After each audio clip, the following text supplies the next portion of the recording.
I'm honored by this opportunity to share Srimad Bhagavatam because the Bhagavatam is what gives us an appreciation for Krishna and his devotees. It's the sun that has arisen after Krishna's disappearance to bring light to the people of Kali.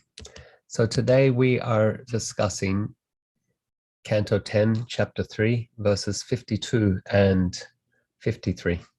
Om Namo Bhagavate Vasudevaya. Om Namo Bhagavate Vasudevaya. Om Namo Bhagavate Vasudevaya. So, Ananda Bihari Prabhu, who's the screen sharer for the verse? Is that me or? I can do it. Let me find it here. There we are.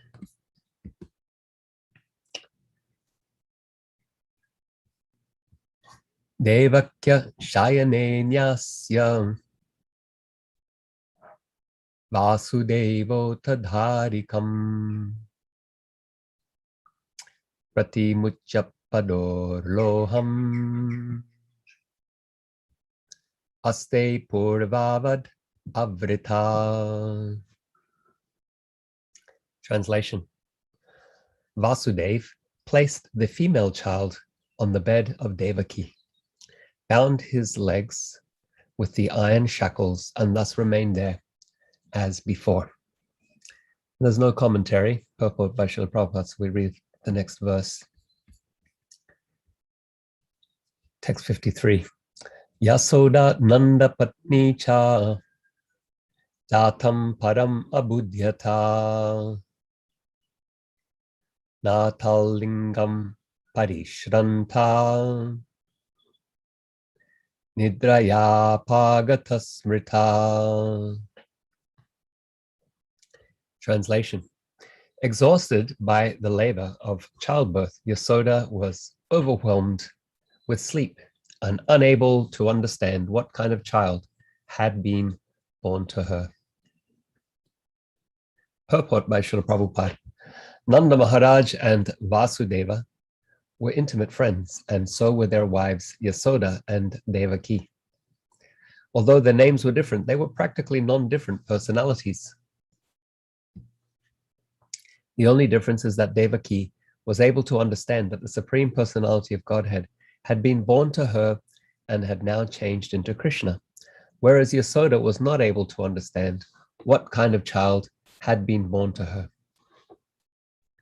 Yasoda was such an advanced devotee that she never regarded Krishna as the Supreme Personality of Godhead, but simply loved him as her own child.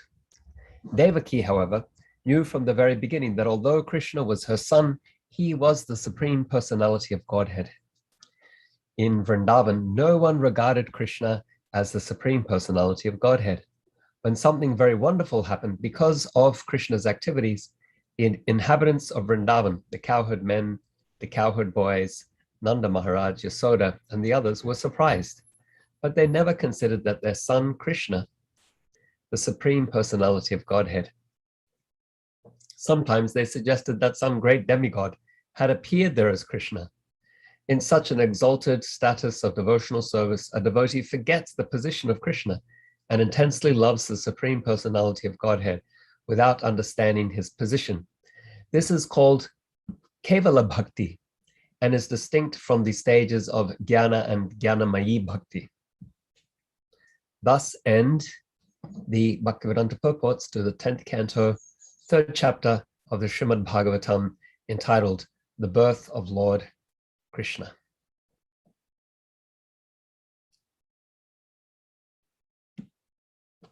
So there we are, two verses from the two final verses of the 3rd chapter of the 10th canto of Srimad Bhagavatam. And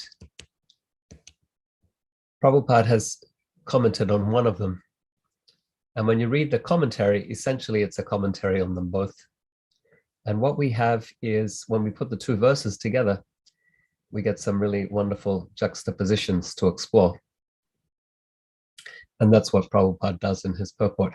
He's comparing and contrasting the similarities and the differences between the motherly love for Krishna that was felt by Devaki as compared to Mother Yasoda. Devaki is seen to embody or to be an exemplar of what is referred to as Dhyana-mayi Bhakti. Otherwise, it is Aishvarya infused Bhakti. And Yasoda, she is presented by Srila Prabhupada as representing Kevala Bhakti, love that is unaware of the divinity of the Lord. So let's discuss these two topics then, and then also consider how you and I, what we do with this. How do we apply this in our lives?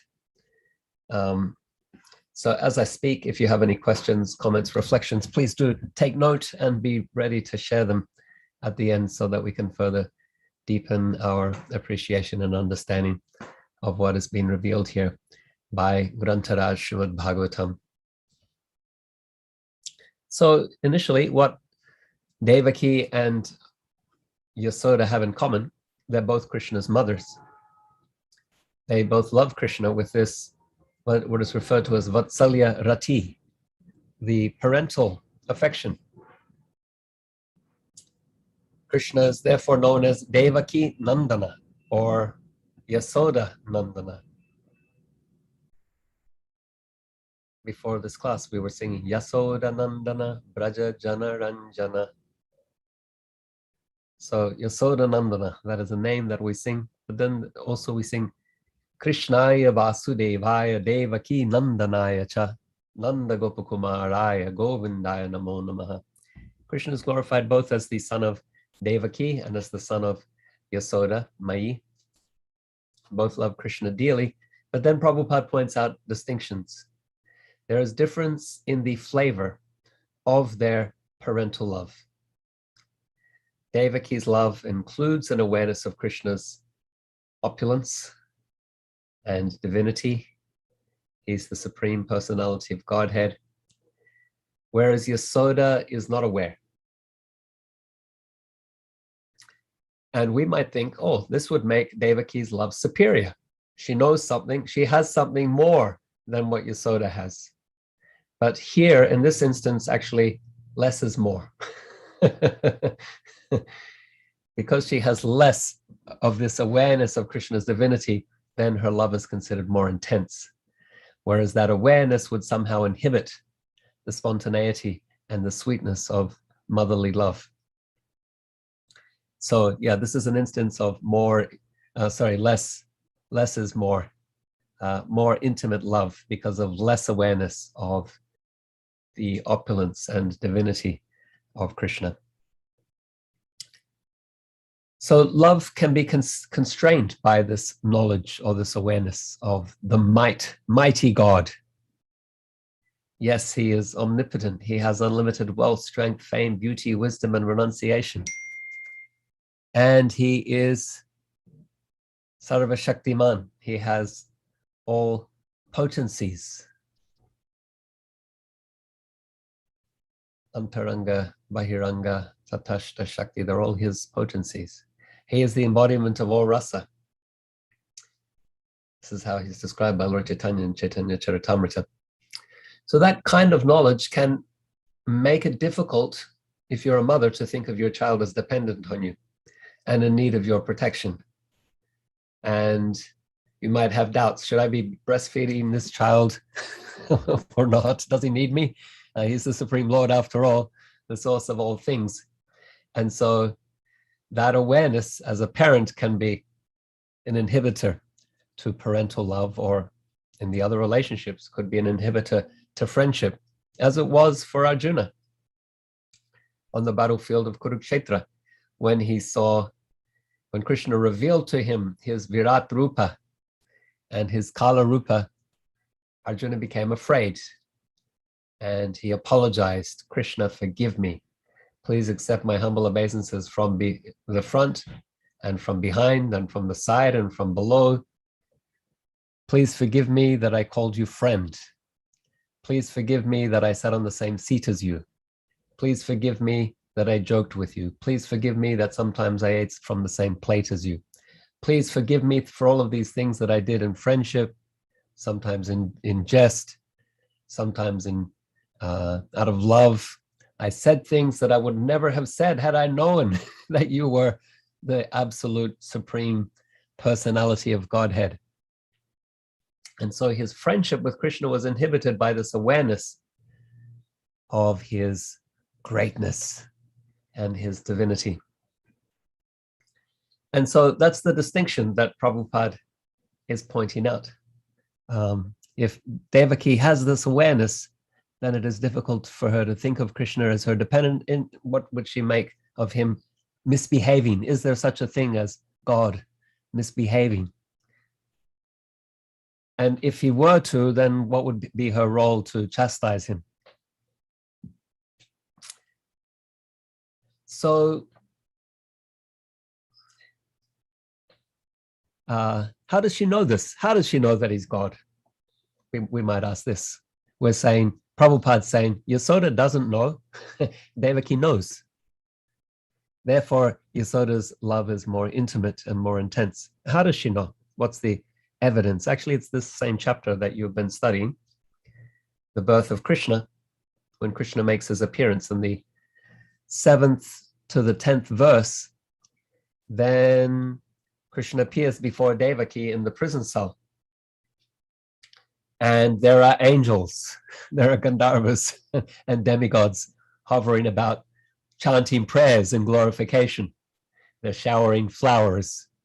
The clouds gathered in the sky are thundering lightning.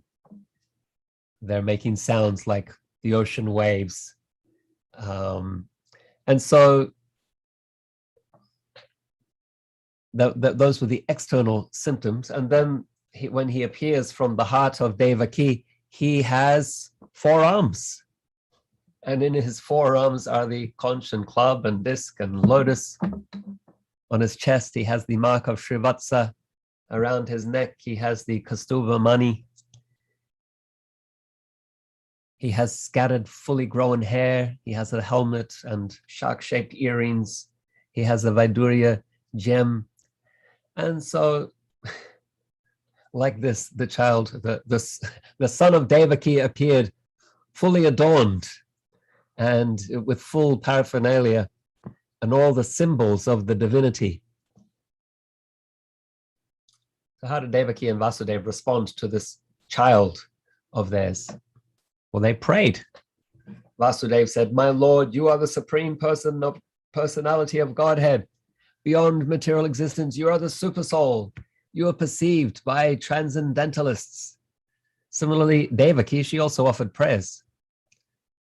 "My dear Lord, you are understood by the Vedas. You are Brahman, the greatest of everything, full of effulgence. You have no material cause." These are these were the mother's words upon the appearance of Vasudeva, Krishna, the son of Vasudeva, and Devaki. They glorified him as the cause of all causes, the light of all transcendental knowledge. And then Krishna told her more. Krishna told her why he's appearing to her like that. He says, in an earlier birth in the Swayambhuva Manvantara, the 2 of you were a couple. Vasudeva, my father, your name was Sutapa. And Devaki, my mother, your name was Prishni. And you performed meditation and austerity for 12,000 years. And when I appeared before you, you said, please give us the benediction that you will appear, that you, God, Vishnu, will appear as our son. And so he told him, he said, thereafter I appeared as Prishni Garbha. So like Yasoda Nandana and Devaki Nandana, another name of the Lord is Prishni Garbha, the Lord who has appeared from the womb of Prishni. That was the first birth of Krishna as the child of Vasudeva and Devaki. He said, in your next birth, you are Kashyapa and Aditi. And I appeared as your son, Vamanadev, the dwarf incarnation, the younger brother of Indra and the other demigods. And he said, now, for the third time, I am appearing as your son again. Vasudeva and Devaki. And I'm appearing before you in this way so you know it's me, that I fulfilled my promise to you. I'm fulfilling my benediction that was granted to you, appearing as your son 3 times in 3 births.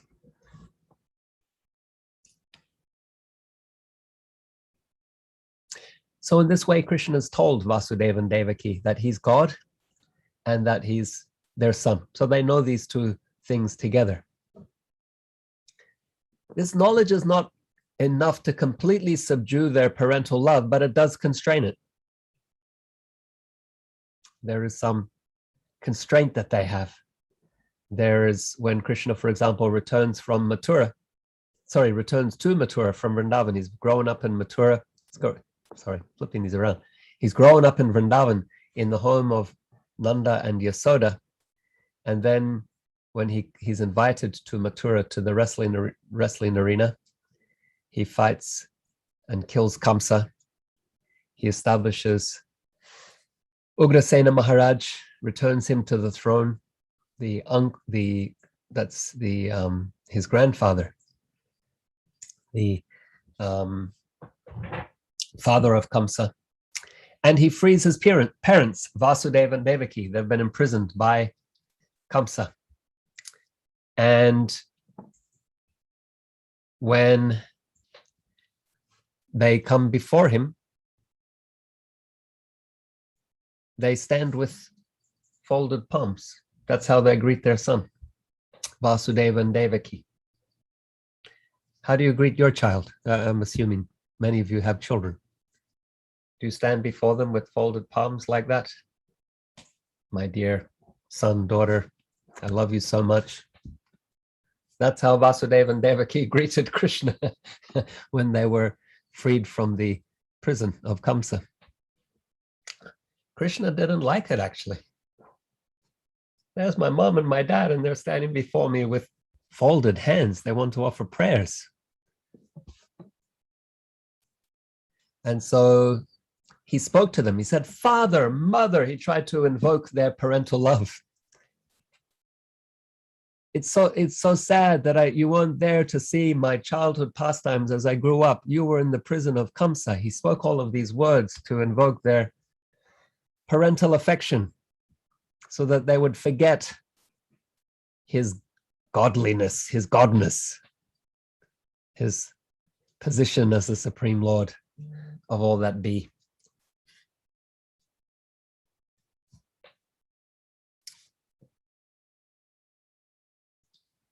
And so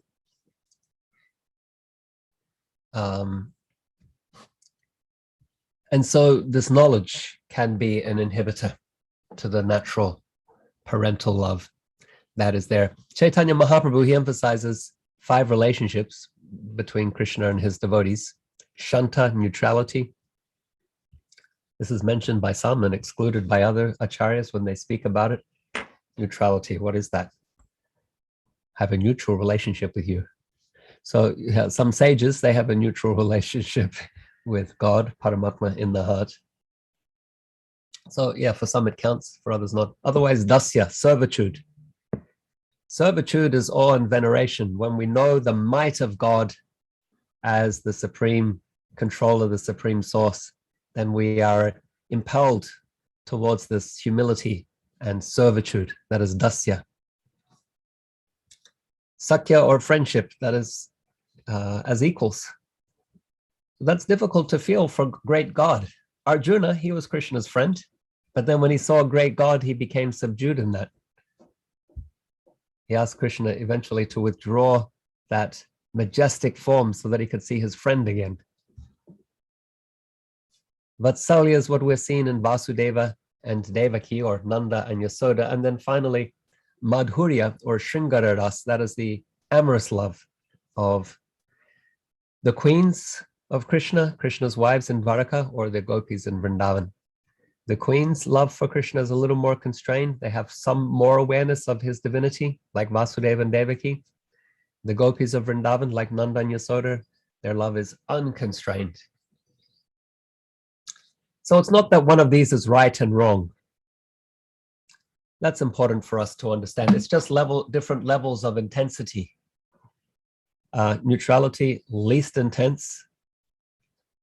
Dasya, some more intensity, but not the same level of intensity as the parental love or the conjugal love. Conjugal love is compared to the earth, which includes the qualities of the other elements. So earth has fragrance, but it also has the taste of water, and it has the quality of fire is sight, and the quality of air, which is touch, and the quality of ether, which is sound. All of that is there in earth. And so in Madhurya, the conjugal relationship, there is also parental love. There is also friendship. There is also servitude. Therefore is considered most intense. But again, not right or wrong. It's just different levels of intensity. And so in Vrindavan, that awareness of God's divinity is almost absent.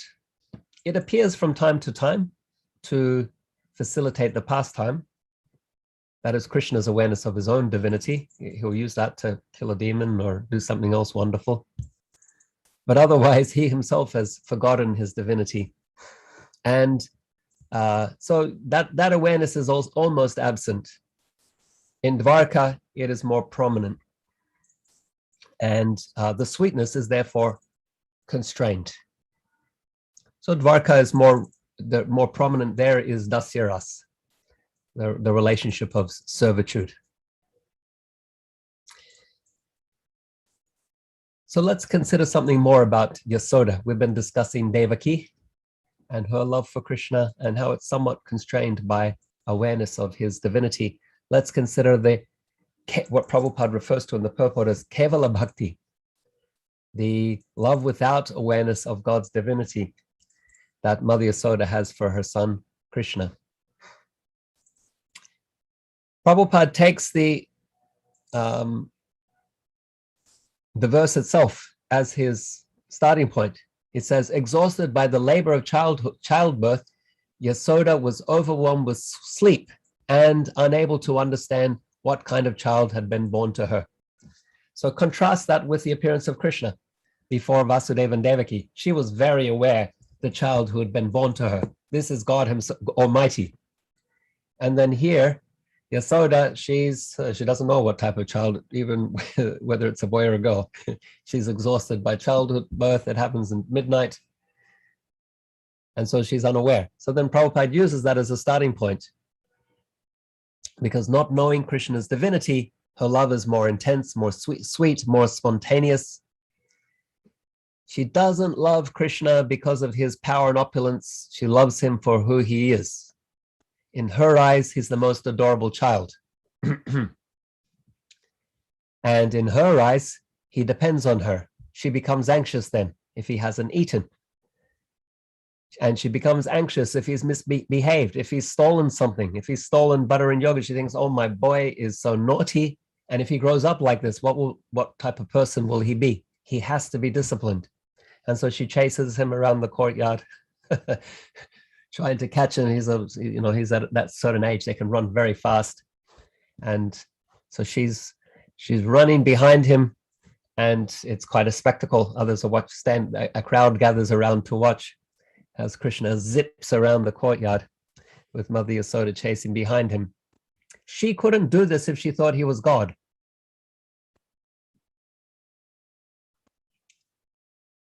And that's why Krishna loves Vrindavan, and he loves the people of Vrindavan so much. Vrindavan is called Madhurya Dham, the abode of sweetness. The abode of sweetness where everyone loves Krishna the most, but no one thinks of him as God. You might wonder, when we read about Krishna in Vrindavan, he does a lot of incredible things. He, as a 3-month-old baby, he destroyed the Shakatasura, this cart demon. by kicking it with his little tiny, soft, like 3-month-old baby feet. They're not powerful legs in a 3-month-old baby. Soft like butter. But Krishna, he kicked that cart and it burst into pieces. So you might think, wouldn't the Brajbasis have figured out this child is unusual, has some special power? No, they always found a different reason. They found a different explanation. They thought a demon destroyed the cart, not Krishna. There were some kids playing nearby, and the elders, Mother Yasoda and others, they said, did you see what happened? How did this cart suddenly explode?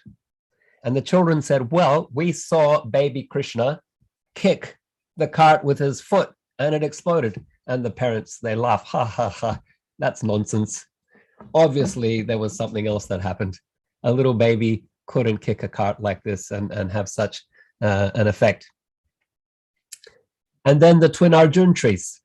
After Krishna's bound by Mother Yasoda, bound with ropes, but not really, with a mother's love. Then Krishna thinks, okay, she's chastised me, I'm going to do something even more naughty. I don't know, you might have decided that when you were a child, being punished once. Okay, I've been punished, now I'm going to do something even more mischievous to get back at my parents. So that's what Krishna did. He decided to pull the wooden grinding mortar that he'd been tied up to between two trees. There were twin trees, a certain type of tree, very beautiful Arjuna tree. And he pulled down these ancient trees by pulling wedging the grinding mortar between them. And the elders, they heard a great crashing sound outside. They came running to see what happened. They see Krishna there with these two trees lying down beside him. And they asked the children playing nearby, did you see what happened? And the children say, yes, we saw baby Krishna pull the grinding mortar between the two trees. He pulled the trees over, and then two celestial beings came out of the trees. They offered prayers. They circumambulated him and left. And the elders thought, ha, nonsense. That could never have happened. And so they looked for other explanations. They invited some priests around to do some yagya to bless Krishna and protect him from demons, because it seems there's lots of evil spirits around doing things around Krishna. But they could never think that he was God, doing all of these miraculous things. The same applies with Putana. The Brajbasis have their own version of what happened with Govardhan Leela. Krishna stood in front of them for 7 days, holding the Govardhan Parvat, holding Govardhan Hill on his little finger. You would have thought that they would have figured out that he was God after that, right? This huge mountain holding against a torrential downpour with the whole village community taking shelter under the mountain. Afterwards, there were some questions, like what actually happened there? What was that all about? But Yasoda, she reminded people, well, don't you remember when Krishna lifted it up? I asked Nanda Baba, hey, help your son, take your stick, take some of the weight. And then when Nanda Maharaj held his stick, the other men, they also followed him, they also held their stick. So all the men, they were holding that hill. They put all of their strength and energy into holding the hill. So she had her explanation of what had happened. Madhu Mangal, Krishna's Brahmin friend, he also had an explanation. He said, I was chanting mantras the whole time. I'm a powerful Brahmin. I was chanting mantras to give Krishna strength that he could hold that hill, or, well, the other way would be that the mantras themselves were keeping the hill afloat. So like this, the Brajbasis, they come up with their explanations that are reasonable to them, and they involve Krishna not being God, because that's just not conceivable for them. Some that did maintain the doubt, could Krishna possibly be God? They went to Nanda Maharaj and they asked him, is there something about your son you're not telling us? Is he God? And Nanda Maharaj said, well, during the name-giving ceremony of Krishna, Garga Muni, the priest, he said, your son will have power like Narayan. I guess that's what it is. he has, when we read it, we think, yeah, because he is Narayan. But when the Brajbasis read it, like literally, he has power like Narayan. He has power like Narayan. He's like a great person who has power like Narayan. He can do amazing things. And in that way, they explain they give reasonable explanations to themselves that enable them to continue to love him with the intensity of love that they have. He's our boy. He's our friend. He's our boyfriend, and unimpeded by this idea that Krishna is God. There's another famous instance where Mother Yasoda gets the idea momentarily that he's the Supreme Lord. And that's when Krishna was accused of eating dirt. His friends came to her and said, Mother, Krishna's been eating clay. And Yasoda asked him, have you been eating clay? He said, no, I haven't. And then she ordered him, open your mouth, let me see. And so obediently, the Supreme Lord of all beings, planets, and demigods, he opened his mouth for Mother Yasoda to look inside. And what she saw there, she saw the entire universe. She saw all stars and planets and space and the distance between them. She saw the lands and the seas and the earth and life in them. She saw all the days and the emotions of pity and hope and compassion. She saw the three gunas that activate the material nature. She saw herself looking into Krishna's mouth. And astonished, she asked herself, am I dreaming? Am I dreaming right now? Or is this a mystical vision? Or is he God?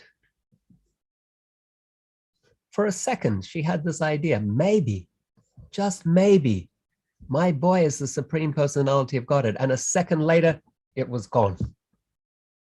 And she pulled Krishna closer, even more intense motherly affection that she felt for him after that doubt arose in her mind and quickly disappeared. So we find these in the with the residents of Vrindavan, that even in the moments when they are aware of Krishna's divinity, that Aishvarya Bhava's knowledge is there, it does not diminish the intensity of their love. It may imbue it. So we've been talking about Krishna's devotees knowing or not knowing. What about Krishna himself? Does he know that he's God? Or is he play acting? The reality is that the intensity of the love of the residents of Vrindavan is so great that Krishna himself forgets. Mother Yasoda's love is so great for Krishna that he thinks I'm her son. Nanda Maharaj is my father, and that if I don't follow their instructions, that will be very inauspicious. If I'm not fed by them, I will starve. If I displease them, that'll be a great offense. So he becomes fully swept up in the love of the residents of Vrindavan. And so our acharyas explain, although he is all-knowing, sarva gyata, sarva all, jnana, gyata refers to knowledge, he becomes mugdata. Mugdata means to forget. He becomes forgetful. And so when Mother Yasoda chases him for stealing butter and feeding it to the monkeys, and he cries tears, those are not fake crocodile tears. Those are real tears that he cries. And the fear that he has of Mother Yasoda's chastisement is real fear. It's not fake. These are genuine tears, genuine fear, genuine love that he has in this intimate environment of Vrindavan. And when demons like Aghasura threaten his friends, he becomes genuinely bewildered. What am I to do?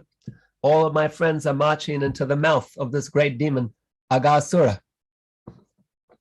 And he becomes quite distressed. He sits there watching his friends entering. They're saying, well, if it is a big demon as you say, I think it's okay, but if it is a demon as you say, his friends are debating, then Krishna will save us.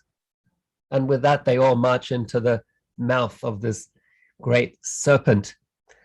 And Krishna sits there and he's saying, what am I to do? That is a real snake that they're marching into. And then in a moment, he goes, okay, I know what I can do. He gets some awareness of his opulence. And he walks into the mouth of the demon himself and grows.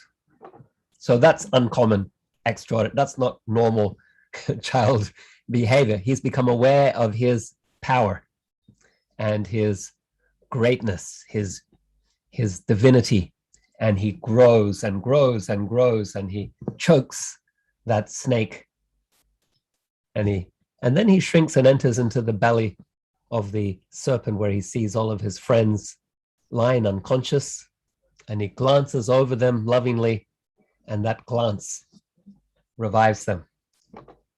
Their life is given back by his loving glance. And then they all dance out of the mouth of this serpent, Aghasura. The demigods are relieved.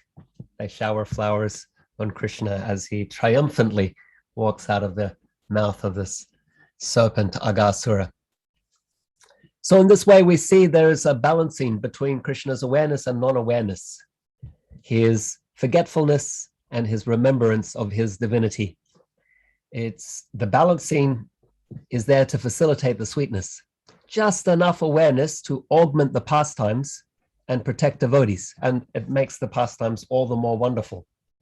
If he was fully forgetful, we wouldn't have that element to the pastime of Krishna dancing on Kaliya's hoods, or all the other wonderful things that Krishna does. So there's just enough awareness to make the pastimes even more wonderful. But this forgetfulness and remembrance is his own arrangement through his Leela Shakti, so he can enjoy pastimes of sweetness. I will close by taking you to a rhetorical question that's asked by Vishwanath Chakravarti Thakur.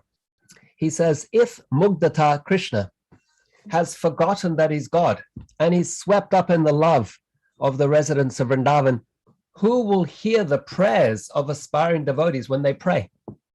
Who will hear our prayers if Krishna has forgotten he's God and we're here on earth? We're saying, dear Radha Muralidhara, please accept me as your humble, aspiring devotee. Who's going to hear that? Vishwanath Chakravarti Thakur says, you might say Dwarkadish will hear because he's aware of his divinity to a greater extent, or great Vishnu Narayan, he's fully aware of his divinity. In Vaikuntha, everyone knows that he's God. There's no doubt whatsoever. Or you might say Paramatma will hear, he's in the hearts of all living beings. Vishwanath Chakravarti Thakur says, this isn't very satisfying to the devotee who actually aspires to be heard by Vrindavan Krishna, who plays the flute, who herds the cows, and who thinks of Nanda and Yasoda as his parents. And so Vishwanath Chakravarti Thakur answers this question with a prayer. He says, dear Krishna, although you are Mugdata, having forgotten your divinity, swept up in the waves of love of the Brajabasis, please nonetheless, when your devotees pray, momentarily become Sarvagyata to hear our prayers. As he becomes Sarvagyata to deal with the demon, to protect his devotees, he also becomes Sarvagyata to hear our prayers as well, when we appeal to him and pray for that type of love. So in the few minutes remaining, would like to open it up for questions, but I'll just talk about how we can cultivate this ourselves. Which type of devotion are we cultivating? Should we become unaware of Krishna's divinity so that we can be in the Vrindavan group? No, that's not recommended for us. We read Bhagavad Gita, we study Bhagavad Gita where Krishna says, Aham sarvasya prabhavo mata sarvam pavartate. If you know this, that I'm the Supreme Lord, you'll take to devotional service, you'll be free of the material conditions. So that's important for us, particularly in the beginning. Simultaneously, we will hear about Krishna in Vrindavan. We will worship his form in Vrindavan, like Radha Muralidhara, and we will chant his Vrindavan names. Krishna is a name of sweetness, the all-attractive Ramana, the reservoir of all pleasure. So we chant these names, we worship that form. We hear Srimad Bhagavatam in its entirety, but we're also particularly enlivened by his pastimes and Vrindavan. And so simultaneously, these two things together. And in time, whereas we are initially impelled to surrender to Krishna because he's God, in time we will come to love him for who he is, his personality, his sweetness, his name, his form, his qualities and pastimes. That's what will impel us to draw us to hear about, remember, and glorify him. So I'll conclude there. If there are any reflections, comments, questions. I just wanted to quickly reflect, Shikrat Prabhu, very beautiful, hope-given closing remarks. How Krishna will become Sarva, Sarva Gya? All knowing what, if we take to him, if we approach him sincerely in our prayer. That's wonderful, great. Because for years I was having this thing. Well, Krishna is God. He's in Vrindavan, and what am I here for? What's what do I fit in? So thank you very much for addressing this thing. Thank you for that, Ananda Bihari. I'm inspired hearing that you had that anxiety. Who's going to be hearing your prayers? Wonderful. Okay, would anyone else like to reflect? There's a question from Angelica in the chat.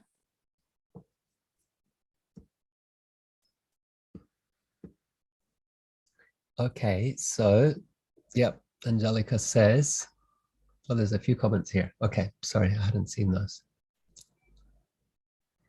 Angelica says, is the natural relationship still including recognizing the Lord?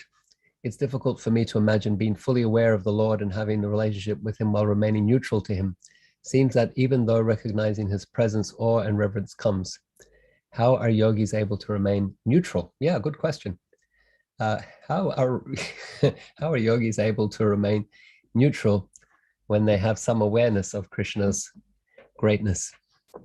It's because that's what they cultivate.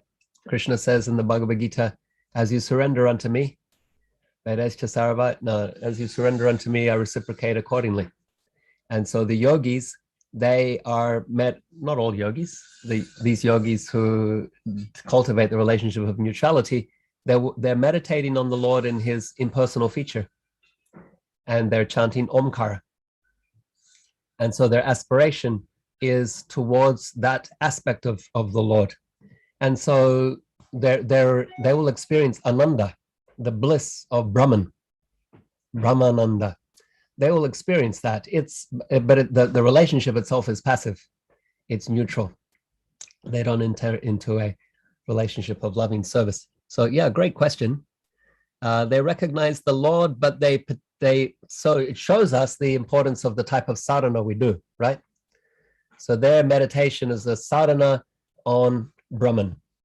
They see Krishna's form, they see his Paramatma feature, but their meditation is on that Brahman, all-pervasive feature of the Lord as eternity, knowledge and bliss that they want to merge into to achieve Sayuja Mukti, which is a passive, non-active relationship. So yeah, great question, Angelica. I hope I answered it satisfactorily for you. Okay, it's 8 o'clock. We can take one more burning reflection or burning question. Burning question. Yeah. Okay, Rameshwar Naik, you want to say something? We want to hear your voice.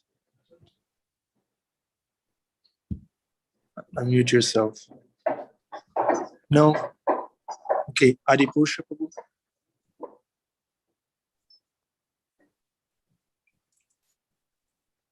I saw a hand there.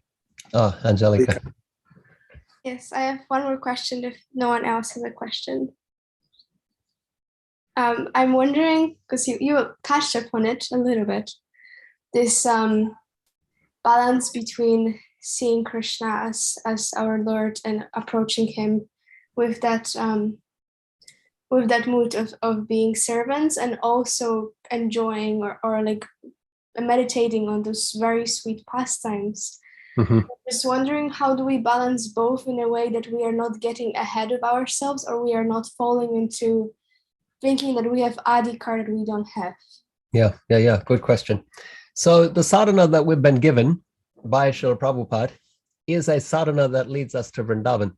The song that was sung before we started this class was a Vrindavan song. The deities that we are worshipping are Radha Krishna in Vrindavan, Radha Murlidhara, and the mantras that we chant, the Hare Krishna Mahamantra, also the other mantras that you'll chant, the Diksha mantras. These are all mantras that and practices, sadhana practices that lead to Vrindavan. And so that's the process. We have been given a very nice process to take us to that place that we want to enter into, where Krishna is served with in sweetness and uninhibited sweetness of love. It helps to be aware that that's what Lord Chaitanya gave, and that's what our acharyas have given, and that's what the prayojana, that the goal is. And so holding that aspiration as we do our sadhana, that's the process. Hold to that process, and gradually, Prabhupada explained, you'll become more and more aware of your intimate, loving relationship with Krishna, and the importance of his divinity will fade away as a secondary consideration. Good questions, Angelika. It reminded me how Shyamasundar Prabhu was developing his friendship with George Harrison. George Harrison was a big-time musician known around the world, but Shyamasundara's meditation was to treat him like a friend. So this munificence was secondary to Shyamasundar, and that worked. So I guess with Krishna, it's going to be the same. When we get to know him, we'll see, oh, Krishna is a cool guy. Krishna is a good guy. We can be nice and sweet and intimate with him, I guess. Yeah. Yeah, nice contemporary example there. Thanks, Anand Bihari. Yeah. Okay, so thank you very much, Prahlada Prabhu. Beautiful class as always. We can't wait to hear your next class here on this little channel. Thank you very much for taking the time. And thanks everyone for joining, for contributing actively to this class regularly. Thank you very much. We're wishing you a beautiful day. Happy Monday, everybody, as they say on Facebook. Happy Monday. Okay. Shrimad Bhagavatam ki jai. Srila Prabhupada ki jai. Shri Prahlada Prabhu ki jai. Indradumna Swami Maharaj ki jai. Jai. Thank you. Hare Krishna. Hari Bol.